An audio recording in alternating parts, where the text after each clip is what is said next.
Oke, baik Ananda semua. Hari ini kita akan mempelajari materi perpangkatan ya. Di mana materi perpangkatan ini adalah materi di kelas 9 SMP ya, 9 Madrasah Sanawiyah atau sekolah menengah pertama. Nah, yang saya jelaskan di sini adalah konsep dari perpangkatannya aja nih. Nah, dimana kita ketahui untuk perpangkatan ketika A pangkat N seperti ini ya. Ketika A pangkat N ini artinya adalah perkalian berulang perkalian A sebanyak N kali gitu ya. Berarti A dikali A dikali A dikali dan seterusnya sampai dikali A, yaitu sebanyak N kali gitu ya. Sebanyak N kali. Maksudnya sebanyak N kali ini gimana?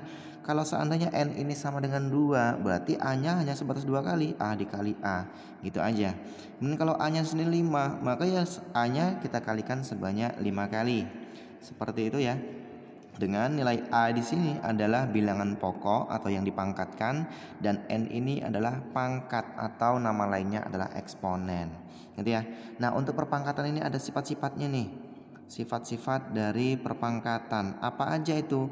Yang pertama yang saya sampaikan di sini adalah ketika A pangkat 0 ya. Ketika A pangkat 0 ini hasilnya sama dengan 1. Tapi ini berlaku hanya untuk, ini tidak berlaku untuk A ya yang sama dengan 0, berarti A di sini tidak boleh sama dengan 0.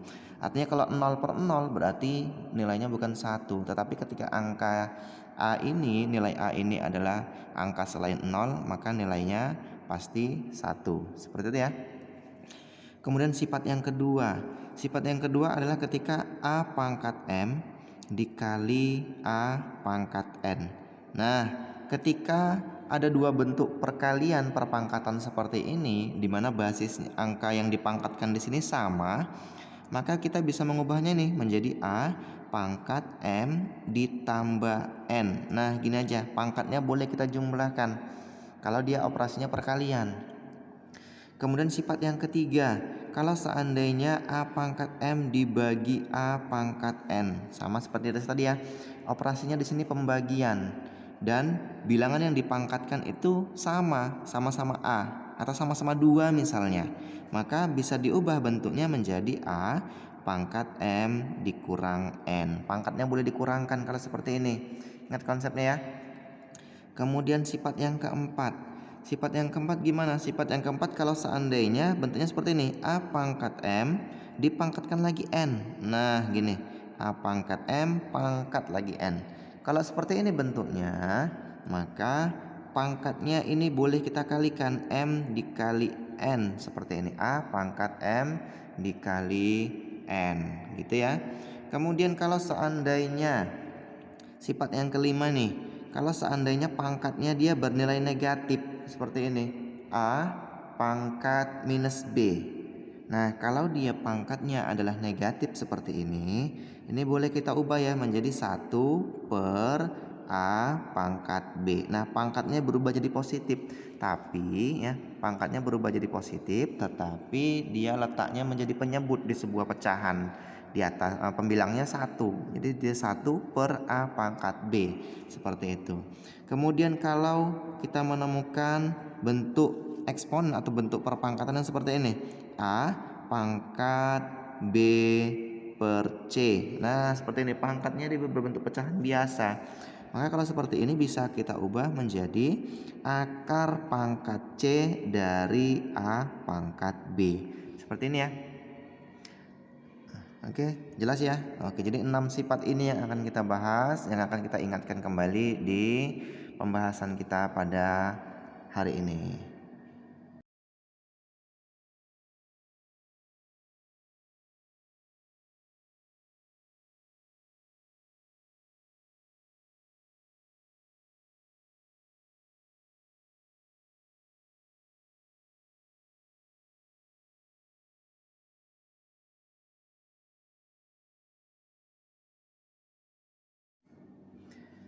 Nah, untuk contoh soalnya nih, saya buat misalnya seperti ini. Contoh pertama. Saya punya bentuk perkalian di sini 2 pangkat minus 3 ya, ditambah 3 pangkat minus 2. Nah, kalau seperti ini gimana? Ini operasinya penjumlahan ya. Nah, untuk penyelesaiannya bentuk yang soalnya seperti ini, kita harus ubah dulu nih bentuknya. Ini kan 2 pangkat minus 3 ditambah 3 pangkat minus 2. Kalau kita lihat operasi penjumlahan di sifat-sifatnya tadi nggak ada di sini. Hanya ada ketika dia pangkatnya negatif. Nah, pangkatnya negatif kita ubah menjadi seperti ini kan? Berarti kita ubah nih 2 pangkat minus 3. Berarti kita ubah menjadi 1/2 pangkat 3. Kemudian ditambah nih 3 pangkat minus 2. Berarti diubah menjadi 1/3 pangkat 2. Sehingga sama dengan 1/2 pangkat 3, 8 ya, ditambah 1/3 pangkat 2, 9. Oke, kalau sudah seperti ini gimana?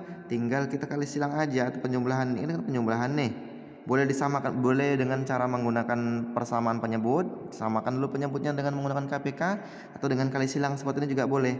1 kali 9, 9, 1 kali 8, 8, ditambah kemudian 8 kali 9. Berapa 8 kali 9?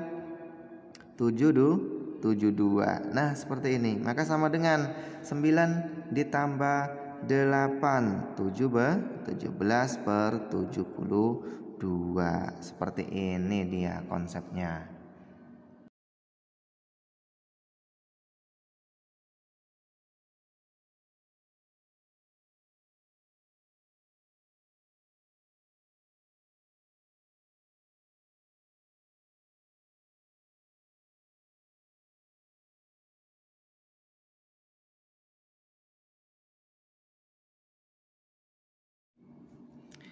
Oke, contoh kedua, misalnya di sini saya punya soal seperti ini bentuknya. 25 kali A pangkat minus 3 dikali B pangkat minus 2 dibagi 5 pangkat 3 A pangkat minus 7 dan B pangkat minus 3. Dan semuanya ini dipangkatkan lagi dengan minus 1. Nah, seperti ini ya.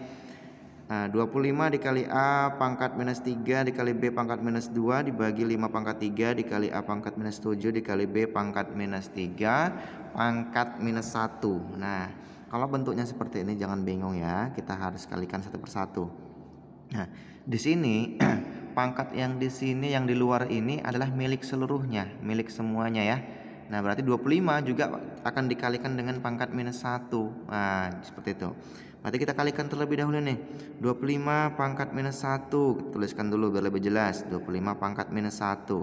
Kemudian A pangkat minus 3. Pangkat lagi minus 1. Kalau 2 kali perpangkatan kan seperti ini ya. Sifat yang keempat tadi. A pangkat M, pangkat lagi N, maka pangkatnya dikali. Oke, berarti di sini menjadi A pangkat minus 3 dikali minus 1. Minus 3 dikali minus 1 positif 3. Oke, selanjutnya yang B. B pangkat minus 2 dikali minus 1, 2. Oke, seperti itu ya. Kemudian dibagi yang di bawah nih. 5 pangkat 3 dikali minus 1. 3 dikali minus 1 jadi 5 pangkat minus 3. Kemudian A minus 7 pangkat minus 7 dikali minus 1 jadi pangkat 7, positif ya. Kemudian B juga minus 3 dikali minus 1 3. Nah, sudah seperti ini baru tinggal kita operasikan nih. Nah, di sini kan masih ada pangkat yang negatif nih. Kalau masih ada pangkat yang negatif gini, kita tukar posisinya. Yang ini 25 pangkat minus 1 kita letak di bawah, yang ini 5 pangkat minus 3 kita letak di atas. Pangkatnya jadi positif ya. Jadi yang di sini 5 pangkat 3 gitu ya, 5 pangkat 3. Kemudian A-nya tetap A pangkat 3, B pangkat 2 dibagi 25 kali A pangkat 7, B pangkat 3. Seperti ini. Selanjutnya kita cari nih, 5 pangkat 3 itu berapa? 5 kali 5 25, 25 kali 5 125. Kemudian A. Nah, ini kan A dengan A nih. Ya kan sama-sama A. Kalau pembagian tadi pangkatnya kita kurang, berarti A pangkat 3 dikurang 7 dikali B. Nah, untuk B pangkatnya juga kita kurang nih, 2 dikurang 3. Berarti kan 2 dikurang 3. Kemudian di sini dibagi 25. Yang lain ini nggak perlu lagi ditulis. Kenapa? Karena sudah kita operasikan di sini. Maka sama dengan 125 dibagi 25 sama dengan 5 dikali A pangkat 3 dikurang 7. 3 dikurang 7 adalah minus 4 dikali B pangkat 2 dikurang 3 minus 1. Nah, karena pangkatnya di sini masih negatif, kita hilangkan negatifnya, pangkatnya menjadi kita letak di bawah. Berarti A pangkat 4 dikali B. Seperti ini bentuk sederhananya. 5 per A pangkat 4 dikali B. Seperti itu ya. Nah, kemudian untuk contoh ketiga, kalau seandainya bentuknya pecahan, kemudian dia dipangkatkan, maka jangan lagi bingung ya. Contohnya 1/2 pangkat 3, kemudian dikali 8 ya, dikali 8 seperti ini. Maka ini berapa jawabannya? Nah, ini tinggal dipangkatkan masing-masing. 1 pangkat 3 1, 2 pangkat 3 8 dikali 8 maka sama dengan 1, karena 8 bagi 8 habis 1 dia. Maka jawabannya adalah 1. Seperti itu dia. Ya, sudah cukup jelas mengenai materi kita tentang perpangkatan ini untuk menyederhanakan bentuk-bentuk perpangkatan. Nah, kalau ada yang ingin ditanyakan silahkan tanyakan melalui kolom komentar. Terima kasih. Assalamualaikum warahmatullahi wabarakatuh.